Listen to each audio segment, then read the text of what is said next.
হযরত আব্দুল্লাহ ইবনে আব্বাস রাদিয়াল্লাহু হতে লা তুহারিকি বিহি লিসানাকা লি তাজালা বিহি আয়াত সম্পর্কে রিওয়ায়াত আছে, তিনি বলেন, হযরত রাসূল সাল্লাল্লাহু আলাইহি ওয়াসাল্লাম ওহী আয়ত্ত করার উদ্দেশ্যে বিশেষ কষ্ট সহকারে বারবার পাঠ করতেন এবং জিবরাইল আলাইহিস সালাম যখন পড়তেন তখন দুঠোঁট বারবার বেশি করে নাড়াতেন।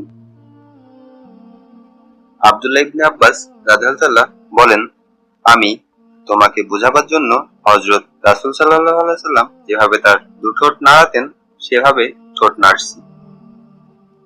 সাঈদ ইবনে জুবাইর বলেন, আমি ইবনে আব্বাস রাদিয়াল্লাহু আনহুকে যেভাবে ঠোঁট নাড়তে দেখেছি সেভাবে আমার ঠোঁট নাড়ছি।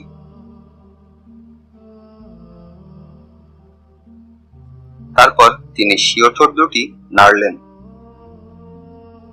এ সম্পর্কে মহান আল্লাহ নাজিল করলেন, আপনি ওহী শীঘ্র মুখস্থ করার জন্য ঠোঁট নাড়াবেন না। নিশ্চয়ই ওহী আপনার আয়ত্ত রাখা ও তা আপনাকে পাঠ করিয়ে দেওয়ার দায়িত্ব আমার। অতএব আমি যখন আপনার ওহী পড়ি তখন আপনি সে পঠনের অনুসরণ করুন। তারপর তা বর্ণনা করার দায়িত্বও আমার। এই আয়াত নাজিল হওয়ার পর রাসূল সাল্লাল্লাহু আলাইহি ওয়াসাল্লাম জিবরাইল আলাইহিস সালামের সঙ্গে সঙ্গে ওহী পাঠ বন্ধ করে দিলেন। কেবল মনোযোগ সহকারে শুনতেন এবং জিবরাইল আলাইহিস সালাম চলে গেলে তিনি তদানুরূপী পড়তেন। একটি অক্ষরও এদিক ওদিক হতো না।